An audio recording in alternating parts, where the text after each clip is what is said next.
Hello everyone and welcome. My name is Eric Coleman with IIST and I will be the moderator for today's webinar, Compatibility Testing for Mobile Apps and Websites by Michael Udanin. We're excited you're able to join us today and set aside an hour to attend this webinar. This webinar is one of a series of free webinars to introduce the topics as well as the presenters of the upcoming SQTM conference in San Diego, California, September 13th through the 18th at the Sheraton San Diego Hotel and Marina. The conference focuses on advancing the test management and quality management professions by providing practical methods based on best practices. The ongoing theme of the conference, Practical, Proven, Feasible, keeps a focus on what works. To view the conference program and more information, visit www.qualitymanagementconference.com. Be sure to join us for the next webinar in the series, Achieving the Certified Software Quality Manager Credential by Dr. Magdi Hanna on May 8th from 11 a.m. to 12 p.m. Central Standard Time. To learn more about this and other webinars in the series, go to www.qualitymanagementconference.com. This webinar is being recorded and will be made available for viewing within 48 hours at www.qualitymanagementconference.com. I will now turn the webinar over to today's presenter, Michael Udanin. Michael? Thank you, Eric, and thank you, everybody. I'm excited to deliver this webinar. While you are reading the warning, of course, the webinar contents are intended only to those individuals who are registered for it. Today's webinar is one topic from a larger class, which I'll be teaching at the San Diego conference, a topic from the class Mobile Testing, Manual and Automated. This topic is about compatibility testing. Compatibility testing for mobile apps and mobile websites specifically, or in general websites that are supposed to run on mobile platforms as other platforms. Now, this is a sample, as I said, from our class. The next full course will take place at the Software Quality and Test Management Conference 2015 on September the 18th. As Eric has mentioned, please go and browse the program. You will find the class there. Without further ado, in today's webinar, I will say a few words about compatibility testing in general, and then dive right into the core, the factors impacting compatibility testing, and how to plan, and that, if you wish, will be the practical takeaway from this webinar. In the class itself, of course, we go much deeper. Now, compatibility testing is only part of a variety of different test classes that we need to do for pretty much any software application that has human users. Of course, we have functional tests which focus on what the application is supposed to do.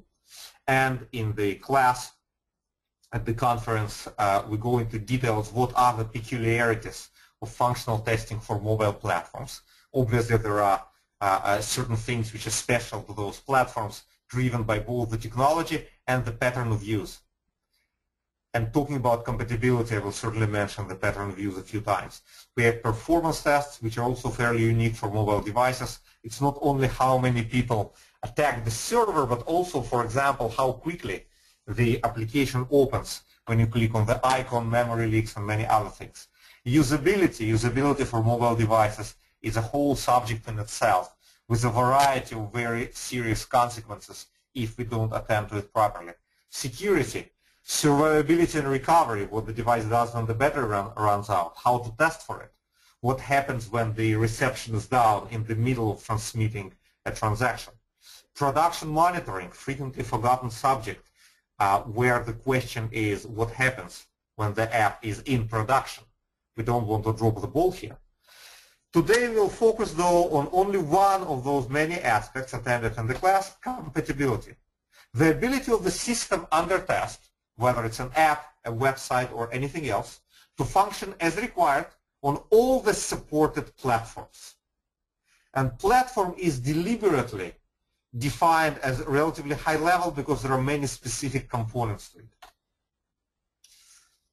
For example, if we have a web application, we need to attend to the question, how does it run in Internet Explorer 9, 10, 11, different versions of Firefox and Google Chrome. And as we all know, Google Chrome both on mobile platforms, and it's fairly common on Android nowadays specifically, and on the PC, you never know which version you're running, because unless you disable automatic update, Google Chrome updates itself even when it is closed. Safari on Mac as well as on mobile platforms. Now, why the browser is important compatibility factor for a website? Because different browsers render HTML differently. They have different engines to run JavaScript. They have varying abilities to handle various components which are actually downloaded into your operating system and run in the browser. This is why if my website is clearly visible in one browser, it does not mean it will be visible in another browser. Same applies to the operating system. We all know that when we have an application which installs on a computer, we need to test it with different operating systems. Windows 7, 8, 8.1, service packs, and so on. Having a different operating system might certainly affect the way the application installs. Mac OS, iOS 7, Android OS, and here Android OS is in plural because in fact there are many different flavors of each version, and that's quite an issue. Android platform is wide open, so each and every manufacturer of Android mobile device tweaks the operating system just a bit. This just a bit can be very relevant for us. Consider, for example, languages and internationalization. Now, the specific factors I want to take into consideration when I'm planning my compatibility tests are three groups: hardware, operating system, and carrier compatibility. First, regarding hardware, in the mobile world, we have two leading platforms. We have Apple and Android. On Apple, we have different iPhone versions, which are different not only in terms of CPU and the amount of memory available, but also in terms of how large is the screen and what is the resolution. And that's very important when I want to make sure that my web contents, for example, render properly, that my images are rendered properly, that my button is large enough, thinking about usability for a second, for a thumb to be able to click it. We have different iPhone versions, we have different iPad versions. We also started to have recently different iPhone hardware versions within one type of iPhone, iPhone 6. We have the super size and the mini size, right? We have also the operating system. We have Apple with different iOS versions, and we have Android with different versions of the operating system, like Gingerbread, and different flavors, which every manufacturer creates its own flavor. And if our application is sensitive to it, and we'll talk a lot about what applications are sensitive to, then I need to make sure I run the tests of the relevant functionality with those different flavors. Now, of course, for the web applications, we also have a browser, and we'll talk about it in one of the examples. The third factor is not as common, but can be important for some types of applications, and that's carrier compatibility. If your application has any sort of functionality which requires a particular carrier, for example, will work with Verizon, this set of functionality will not work with AT&T or the other way around. Then, of course, I need to run it with different carriers. If my application is sensitive to having, let's say, LTE versus 4GL, same applies. If, for example, our application triangulates the position of the phone on the map based on the towers and not only based on the GPS, then, of course, carrier becomes important. Not an important factor for most applications, but something to keep in mind, at least to ask yourself the question, is it important for me? Now, of course, we also have other platforms. We have Windows Phone, we have BlackBerry, which is still very popular among certain populations. So this needs to be taken into consideration as well. Now, three main questions I want to ask before I plan compatibility tests. And in general, when doing test planning, I'm a big fan of first asking the relevant questions and then proceeding with answering them in the particular plan rather than rushing right away to fill out our template. We all have wonderful templates. First, how do we know on which devices we should run the tests? Crucial thing, right? Will determine how many devices I need. Will determine whether I'm bringing them all into my lab or run them all or have a combination of both. We talk about the mobile test lab during the full class in detail. The second question, how do we know what tests should be executed on which devices or with which carriers. Obviously, I don't want to run all my tests on all devices. That would be rather stupid. Consider, for example, that we have a mobile application which can generate reports. I send few criteria, right? For example, I want sales.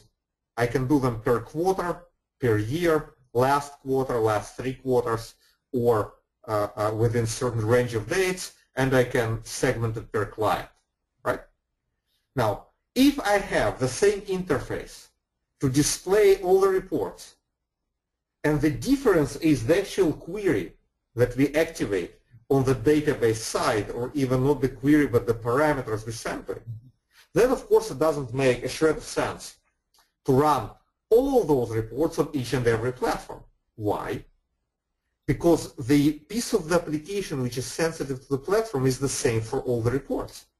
That's a piece of the interface which displays the data to me.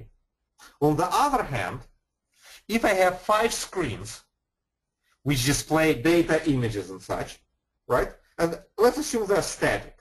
They're hard-coded, right? Those 5 screens I certainly want to browse on all my platforms, in all my browsers. Why? Because it is browser sensitive, right? The display of information is exactly what the interface does. So this kind of tests are testing functionality which is sensitive to which browser we use. I want to test in all browsers. If I have an app and I want to install it and to test the installation process, and as we all know, installation is usually prone to bugs, this is something I want to test on all my target platforms in terms of operating system and the device. Why? Because hardware and operating system is exactly what the installation functionality is sensitive to. And of course, my third question is, what should the app do when installed on an unsupported platform? What should a mobile website do when opened in an unsupported browser? I will start with the third one, and then we'll dive into the first 2 questions. In terms of the unsupported platform, I want to make sure that when I'm trying to install our native app on an unsupported platform, that I get a coherent, recognizable, easily understandable error message saying, sorry, wouldn't install on this platform, it supports only platforms ABC, and make sure it actually does not install.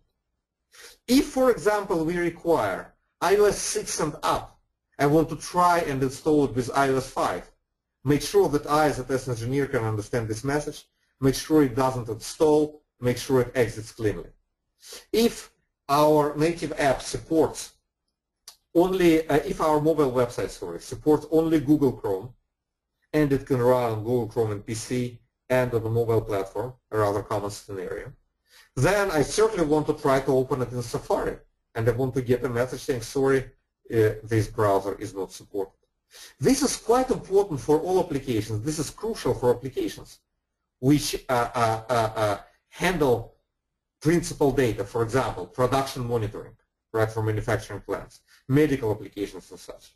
Because when you run it on a platform for which you haven't tested it, 90% of functionality might work, but those pesky 10% wouldn't, and the user wouldn't know what's going on. Right? Now, with that said, this, if you wish, is the most important slide of this whole presentation.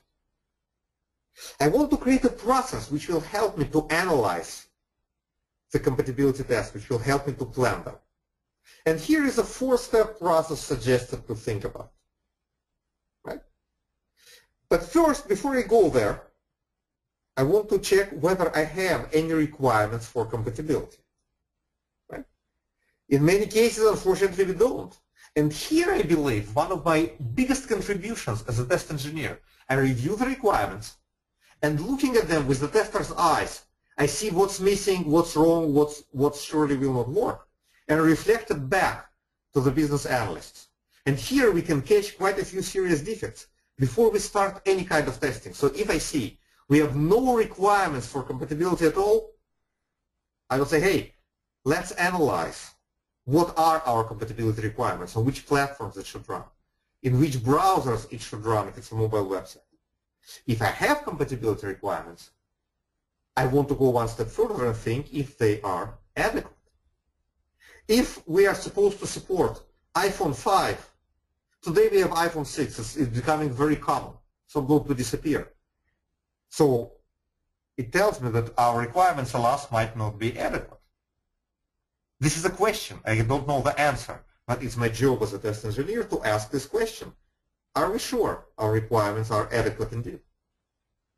If we are working with the business community and we have nothing about supporting BlackBerry, that can be as problematic because business community still heavily uses BlackBerries. With that said, the four-step process suggested starts with the user, analyzing the demographics of our native app or mobile website or a hybrid app, which combines both, a third type we discussed in the larger class, and see what subgroups of users we have. Who is going to use our application? Are those all the people of the world in general, which is frankly rarely the case? It can be a case, for example, in the Weather Channel application, but not for the majority of apps. Are those the gamers if we're creating computer games? Are those kids? Are those seniors? So that we have more and more applications targeting seniors because mobile devices are very comfortable for them to use, much more comfortable than regular computer. Are we targeting traveling businessmen? All those questions are very relevant because they will determine the second step, which platforms and what carriers I want to take into consideration. For example, if I'm talking about an application which helps people to find restaurants in the airports, then my big target group are traveling business people. And I cannot forego BlackBerry, just won't fly. If on the other hand, my target population are gamers, Android is the most common platform among them. Right? If our target group are families traveling with kids, then certainly having tablet mobile devices, for example, iPads, comes into mind. Now, there is plenty of statistics on the web. You can research regarding what is common to your demographic. And this is the step where I would suggest to invest some time. It determines all the rest. Knowing the demographics, I know what my platforms are.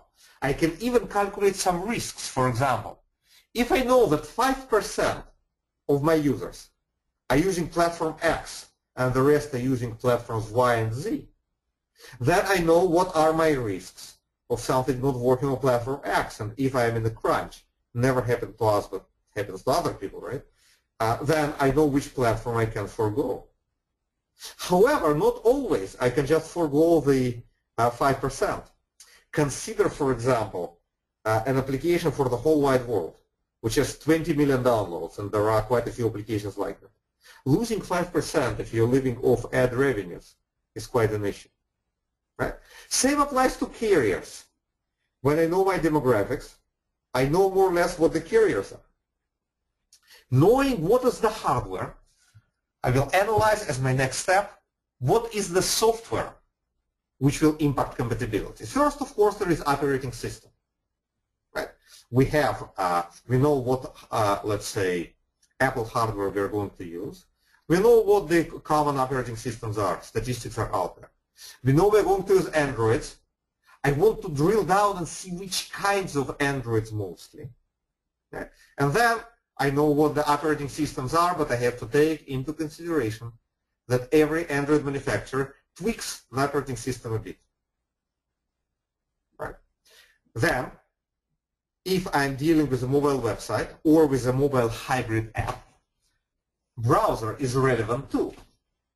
Just a few years ago, the assumption that everybody having Apple devices uses mostly the standard browser. Today, this assumption is still holds for iOS devices, but doesn't hold at all for Android. Google Chrome made huge strides in the Android world. So I want to see which browsers we are targeting. And then, once I have all that, I can approach the next question, the ultimate question. What aspects of my app or website are sensitive to hardware and software platform differences? For example, if I have a native app, then the installation is certainly sensitive, as I mentioned before, to the platform, think, memory, hardware space, and of course the operating system. So I need to run it on as many target platforms as possible. Right? Now, if my application, my native app, goes as far as, let's say, GPS, right, the built-in GPS receiver, uses the camera and the microphone, then the hardware becomes more relevant. If the only thing it does is installs and then allows me, to enter data and sends it over the web, then the hardware is a bit less relevant. The operating system still stays relevant. Right? But let's look at other aspects. Mobile websites, displaying pages. Here the browser is crucial. The size of the screen, think hardware, and the resolution are crucial as well. Once too low resolution was a problem, today too high resolution can be a problem. In too high resolution, the buttons might shrink physically, right? They're defined in pixels, let's say 20 pixels by 50 pixels. In high resolution, it's tiny. If you need people to operate this button with a thumb while holding the device in one hand, think travelers, carrying something in the left hand, operating device with the right hand, then of course that wouldn't fly. The button is too small. People who are just carrying heavy loads, their hands are shaky. My favorite example. Right? There are other aspects of hardware and software which are more peculiar, but still quite important to consider. For example, unfortunately few people know that, but when we are changing the orientation of a mobile device and our app redraws the screen, this operation is very computationally intensive. It puts heavy load on the device's CPU and device's memory. As a result, those devices that might have memory leaks due to issues in the operating system introduced, say, by the manufacturer's developers who tweaked it, or due to problems in our native app itself. After a few turns, let's say 10 turns and 10 reorientations, the memory leak will eat up the whole memory, boom, everything freezes. Now, sitting there with your hand and turning it back and forth is pretty much mission impossible. People will sue you for risk problems. There are, of course, devices which can help you do it. But this is a crucial test. This is very important. And this is a particular problem with certain Android devices with smaller memory and a lot of changes to the operating system done by the manufacturer. So this is something you need to attend to. Right? If our application, for example, is collecting images, so you snap pictures, and then once the connection is restored, they're all uploaded to the server automatically, then I want to make sure I do it with different cameras, right? So what is relevant for me here would be the kind of camera we have on the device, and similar considerations. So this four-step process, thinking about first who my users are, which hardware they use, which software runs on it, and what aspects of my app or website are sensitive to hardware and software platform differences, that would lead me to marking my specific test cases as run on platforms A, B, C, D. Now, let's go a bit deeper into that. Demographics. I can have general public using it, and if this is the case, there are two specific aspects I want to pay attention to. First, the alphabets. If it's supposed to be used in North America, we have here Spanish, English, and French. Now this is, thank God, the good old Latin alphabet. However, in French and Spanish you have little accents. You want to make sure they show up properly. You wouldn't believe in how many applications that's a problem. If it's used in China, we have Chinese. We have a traditional Chinese in Hong Kong and in Taiwan. Taiwan, the Republic of China, and the People's Republic of China, it's simplified Chinese, right? If it's used in India, you need to answer the question, is it supposed to support a variety of Indian alphabets, for example, Devanagari and a few others? If it's supposed to be used in the EU, you have there the Latin characters and the Cyrillic characters. Quite a few new members of the EU might well use them.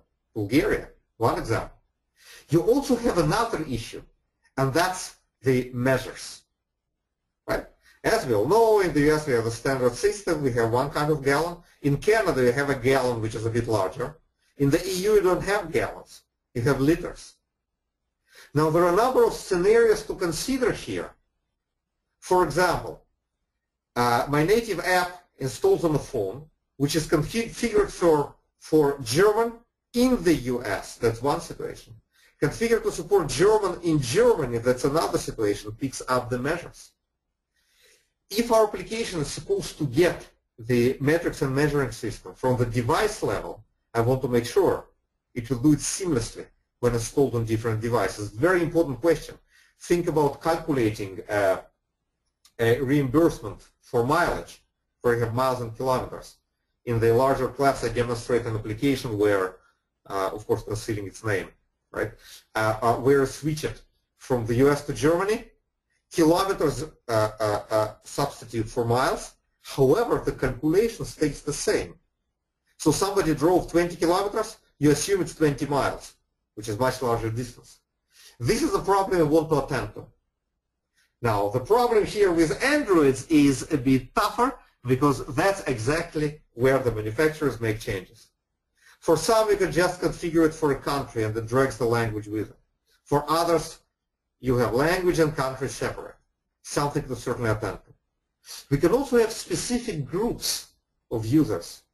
For example, if I have businessmen, I have to think about BlackBerry. If I have doctors, I have to think about not at your desk use when they're using device while doing something else, for example, holding it in one hand. Right? It has usability implications as well. If it's academics, it has to have Mac integration. Macs are much popular in the academy, and by the way, among doctors than the rest of the world.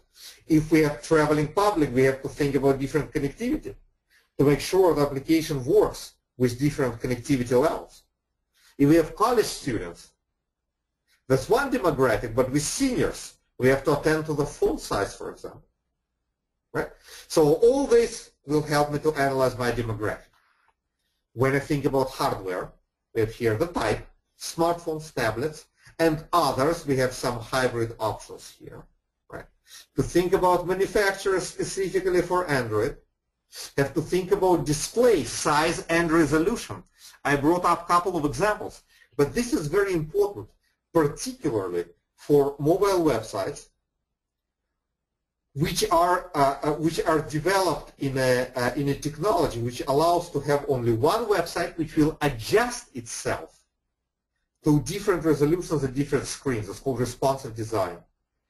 It's a very nice technique which allows the developer to write the code only once, and then the code will be smart enough to see, aha, this is now vertical orientation, such and such width, such and such height, and it adjusts all the controls to fit nicely on the screen, let's say vertically. Then it opens on a regular PC screen or Mac screen, which is wide, and then it readjusts the control, places them differently on the screen. A very nice and ingenious technique calls for testing. I want to make sure that it adjusts to different sizes and with different browsers, because it is at the browser level when the adjustment is made. Special hardware, if we utilize camera, barcode, right? You have we can utilize camera for barcode scanning. We can attach special barcode scanners. Credit card scanning with the add-ons, location, and so on. If our application uses any of those, I want to flag them as compatibility factors and see if I need to do it, for example, with different types of cameras, right? With location, we have, besides GPS, which is an American system, we have European Galileo, Russian GLONASS, which works better in the northern altitudes, and the Chinese Baidu, which works in China. If we are deploying it globally, I want to make sure that it can connect to all those receivers and decipher their signals.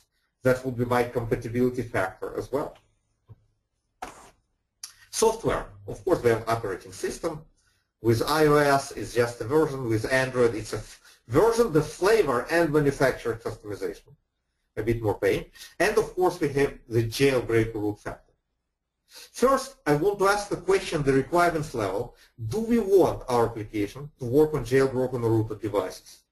And as a good test engineer, I want to make my business analysts aware of the fact, and the apps management, that if we do not want to support jailbroken or rooted devices, then we are losing millions of customers because millions of people jailbreak their iOS devices and root their Android devices, mostly to allow installing applications which neither Apple nor Google like. Right? Now, this jailbreaking and rooting is a subject in itself, but in a few words, it doesn't impact the ability of the device to function, but it does change a few things. Jailbreaking on Android or jailbreaking on iOS devices makes you pretty much a super user.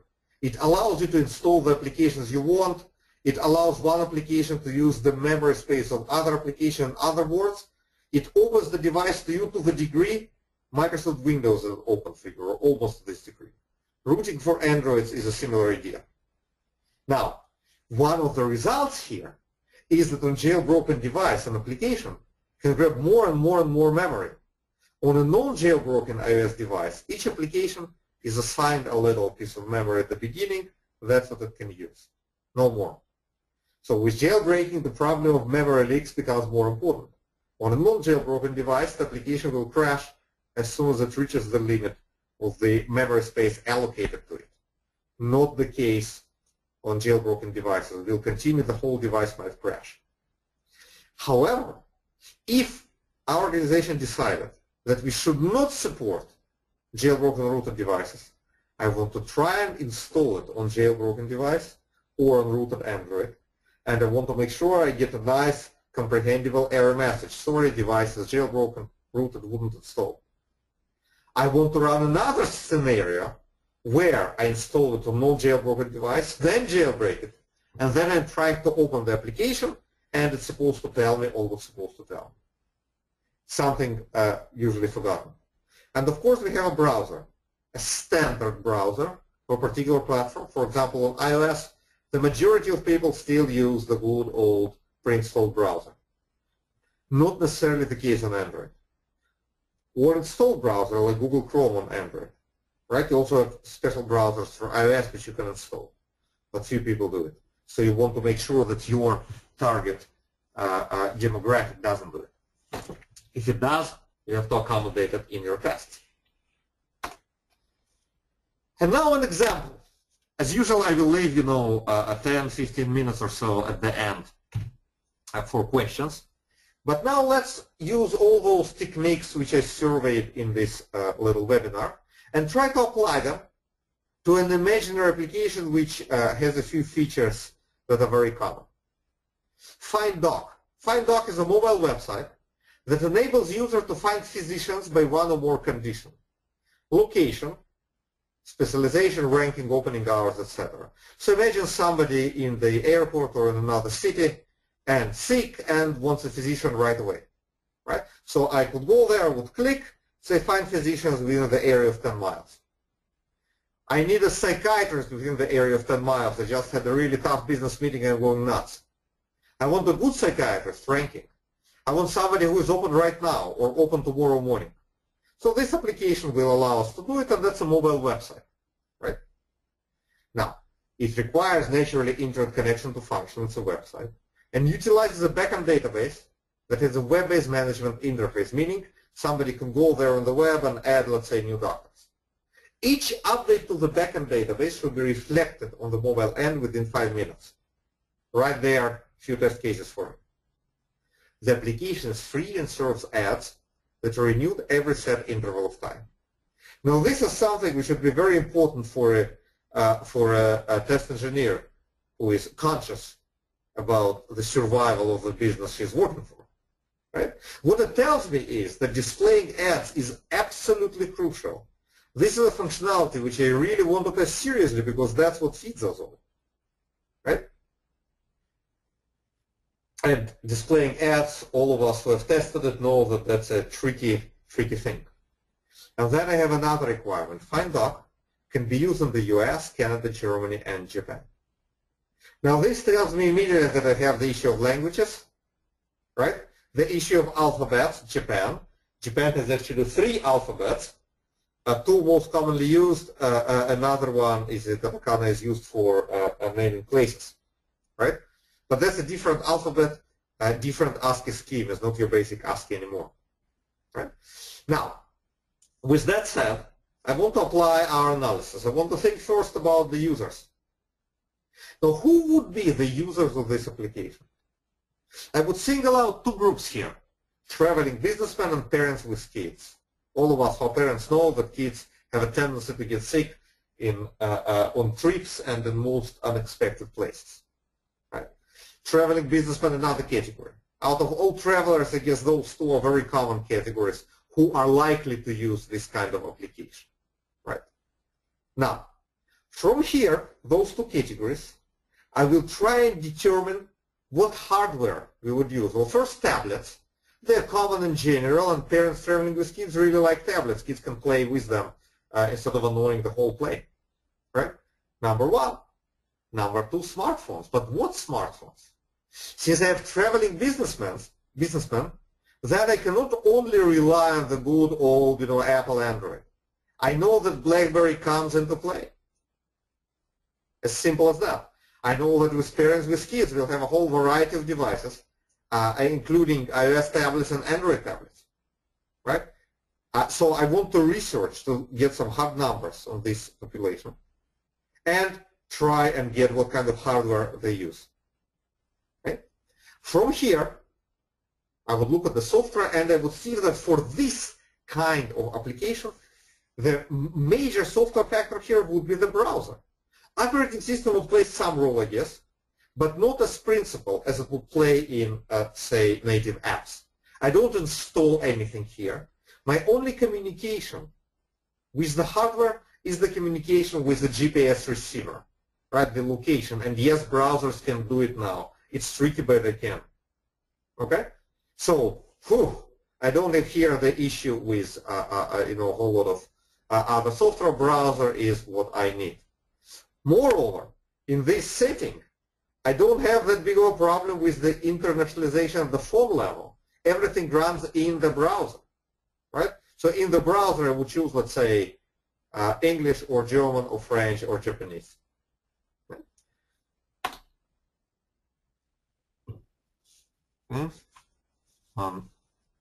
One second.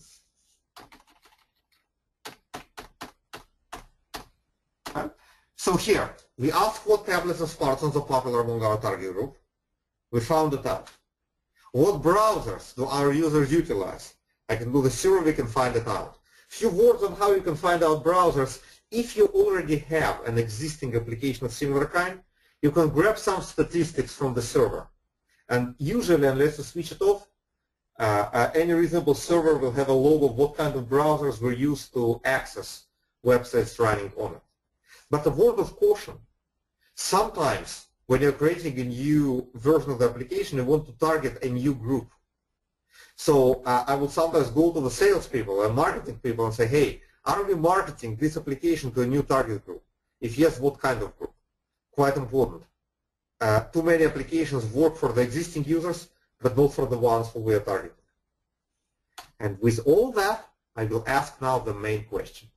What functionality in my application will be sensitive to software and hardware combinations which I have here?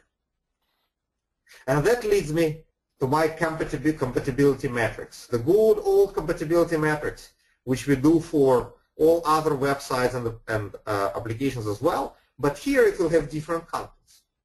So let's say that I found out that the most common platform that our target users will utilize is iPad 3, or what they call the new iPad or whatever else, right, the iPad. We also have BlackBerry with traveling businessmen. We have iPad mini, right? Now, why it's important here, even though it would run the same browser, same operating system, the screen size, right? iPhone 6 up and coming and already here, in fact, and Galaxy, let's say, right? Now, BlackBerry, the vast majority of the people, as far as I know, but you're always welcome to check statistics, use their built-in BlackBerry browser. On iPad, it's Safari. Same applies to iPad mini, same applies to iPhone 6. It does not apply to Samsung Galaxy. Lots of people use Safari there, lots of people use Chrome. I also want to introduce here the connectivity factor. The net, meaning the regular cellular connection, and Wi-Fi. And I want to have it segmented by this connection for all the platforms, all the browsers, right? Except the last case. Why? If our application is delivering content, which it does, information about doctors, distance to go there, and so on, then I want to make sure it does it with Wi-Fi and with the cellular connection. We are serving ads.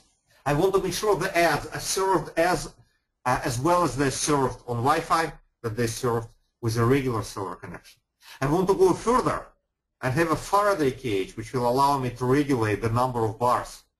Very important here, I want to make sure that ads are served to everybody, that the functionality is delivered even when the connection is slow.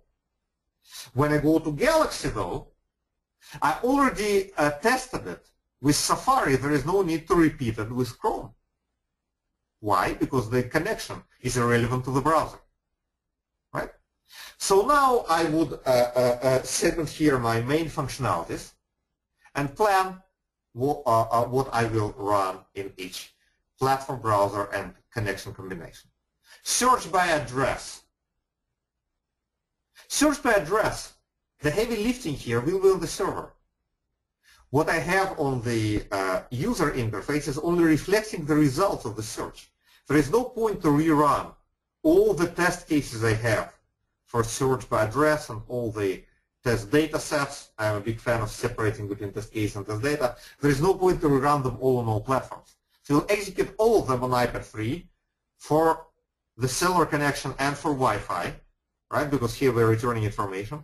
And I will execute one of those tests on each platform and each connectivity option. I want to make sure that the contents are returned and displayed. Right? Basically, what I'm checking here, testing here, is that they're displayed correctly, not jumbled, not garbled, not anything else. Same applies to search by current location. Right? I need to run at least one test case on each platform to make sure that I connect to its GPS receiver and it's returned correctly and so on and so forth. However, it's a website. We're using here the API of the browser and the API of the operating system. Right? So going deeper here probably not advisable, but once I want to make sure that it works on each combination. On the other hand, when we are talking about the display of ads, I want to go wider. Why? First, it's a critical thing. That's what we live by. And second, the ads display might function differently in different browsers with different connectivities on different platforms indeed. We're displaying here something. It's worth researching a bit more how we implemented the ads display technologically, how it is displayed. But in any case, I would here be rather safe than sorry. So in each operating system, each browser, I want to run all the tests I have for ad displays. One of the tests, if you allow me for a little digression, which I usually run for ad displays is the long haul test. You would automate it, you would run automated script for say 8 hours, 12 hours, making sure that ads are indeed displayed time after time after time, right? And in a larger class we go into details why it's important. However, I don't want to repeat all of them on iPad mini and iPhone 6 because I already tested it in this operating system and iOS operating system on iPad 3, right? With two different connectivities. So I do want to make sure that the ads show up, but probably no need to go further than that. And also we have the country configuration if it's relevant. Now this I want to do once in each browser for each operating system, but it doesn't depend on the hardware. And in fact, country configuration on all iOS devices is more or less the same. Now, why do I want to run all the test cases, let's say, in BlackBerry and in iPad 3? Well, because I have different countries, different languages. I want to make sure that it all works. It might be sensitive to the platform, as we discussed before. So this is an example of relatively simple compatibility matrix. Investing time in the compatibility matrix here will make sure that I cover the necessary functionalities with repeating tests in different combinations of platform, browser, and connectivity. However, that I don't do unnecessary work by multiplying it beyond necessity, right? And that's the main thing. That's why it's worth investing time in doing it, reviewing it, and so on. Now that's perhaps the time to attend to questions. Okay, and we have a few. Okay. How can we handle the compatibility techniques using Agile Scrum? As you know, we only would have time frames of 4 weeks, and sometimes even 2, depending on how you implement it. Excellent question, thank you. Well, if I have short timelines, it is paramount to make sure that we don't do extra work. And this is why doing this analysis at the beginning, say, of the project, and then updating your compatibility metrics as you add new functionality, spending, let's say, 15 minutes on updating it each time we have a new release, would make sure that you focus on the right tests and don't run the tests you don't really need. Hope I answered your question. What was the percentage of users that still use BlackBerry? Well, here's my consultant's answer. It depends. It depends on the target group. Among businessmen, it's a higher percentage. It's hard to say, but there are plenty of statistics on the web. There is a website called Mobile Stats. You can look there, and half an hour research will yield you, a good indication here. It also varies by country. In the US and Canada, for example, it's higher percentage than elsewhere. Any ideas on virtual testing support so as not to buy every test mobile device needed? Yes, of course. In the larger class, we discussed this topic pretty much in depth. There are things, but here just in a nutshell, there certainly are devices I would keep on my desk. Those would be devices which I test most frequently. Those would be devices on which I need to test pretty much everything. There might be devices which I won't rent. And those would be devices which I need once in, let's say, 2 months. Right? Sometimes we can have only 1, 2 devices on our desks and rent the rest. Sometimes I want pretty much everything. But this topic runs much deeper. In the larger class, I discussed, for example, the question of how you select a lab. Right? And it relates to security, legal aspects. The lab might not be in the United States, copyright, and many, many other things. What does the term jailbreak mean? And is it a term used specific to device testing? Jailbreaking first got a bad name. It's fairly benign operation, and it's legal as well. FCC has ruled on it. Jailbreaking allows you to gain pretty much super user rights on Apple devices. Differently from Windows, on Apple devices, you cannot install anything. You have to go into the App Store, and the system itself will install whatever you select. You can install your own files, your own apps. Why? Because the type of user which is allowed to do it is blocked for the user of the device. Jailbreaking unlocks this user for you. That's in a nutshell. We discuss it more in depth in the class, but that's what I can answer in a couple of minutes. Right, you have analogous operation routing for Android devices. Are there any tools used to test the compatibility testing in mobile? Well, the compatibility testing pertains to selecting which tests to run on different platforms. But there are quite a few tools which allow you to automate tests for mobile devices.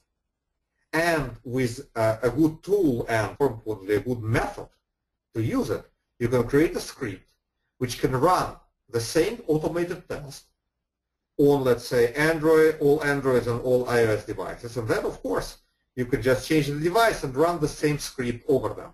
The idea is similar to manual testing. Compatibility testing manually is having the same test case, let's say application install, that you execute on 5 different devices. If you have a good automated script, no matter in which tool it was created, as long as the tool supports multiple platforms, you can run the same script on multiple platforms. Now, this is a method, though, mostly of the skill of the test automation engineer who created the test. You can do that.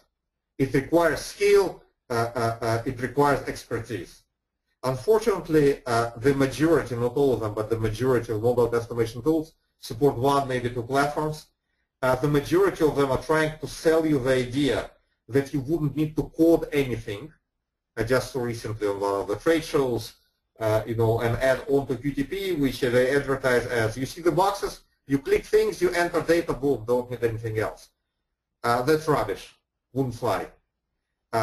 This would work maybe once, twice, then you change something and it doesn't work anymore. You do need to code when you do to write the script when you do mobile test automation, but if you do it right, the sky is the limit.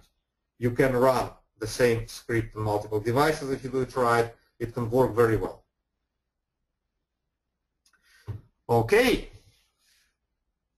Well, I greatly enjoyed delivering this. We have another question. Is Perfecto Mobile helpful? Well, I usually refrain from either advertising or saying anything bad about particular vendors. So if you wish, you have my email here on the first slide. You can send me an email. We can talk, but it's not a matter of tool that much as it's a matter of how do you automate tests using the tool. Perfecto Mobile, for example, requires from you either to use their lab or to have their specific hardware, right? However, it's a matter of how you code the test, how you write it. Perfecto Mobile can be helpful in some cases and totally not helpful in others. A tool is not a solution. Just paying money to Perfecto Mobile wouldn't replace the need to script the tests yourself. Okay, that's a big thing. Okay, I greatly enjoyed delivering this presentation to you and answering your thorough questions. The larger class will have a number of topics. We'll start with discussing the state of the mobile, statistics, technologies used, and so on, because they determine a whole lot of what kind of tests we need to develop and run. Then we'll discuss the challenges mobile testing poses, and the rest of the class, 90% of it, will be how do we answer those challenges, how we still do a thorough, well-defined, high-quality testing on mobile platforms. We will discuss functional tests and performance tests and compatibility, of course. You had a sample of it here. Usability, security tests for mobile devices, a topic in itself. Interoperability, working with other platforms, usually whether these are native apps or mobile websites that don't live alone. They are only a front end for the server. Interoperability, servability and recovery, very important topic for mobile devices. How do we recover from application crash? How does the user know whether the transaction passed or not? What do we do when the reception goes down? How we simulate this condition? User acceptance testing, how do we organize for mobile devices? Production monitoring, what do we do once it's in production? We discussed relatively in depth the mobile lab, the criteria which would help us to choose the right lab, when we do need a lab, when we don't need a lab, and so on. So I guess then you can decide whether Perfecto Mobile will be helpful for you. And of course, we'll discuss automating mobile tests and even have a little demo of one of the methods. I will try to suggest the idea that the method is most important rather than a particular tool. Okay. Thank you very much, and I hope to see you at the Mobile Testing Manual Automated class in San Diego at our conference. And of course, we have plenty of other very, very interesting and useful classes. Thank you. Thank you, Michael, for your time today, and thank you to everyone for joining us for today's webinar sponsored by IIST, the leaders in education-based certifications and training. For more information on how IIST can help you or your organization, please visit www.iist.org. You can follow IIST on Facebook, Twitter, LinkedIn, and YouTube to find out more information on IIST news, events, and promotions. Thank you all again for joining us today, and have a great day.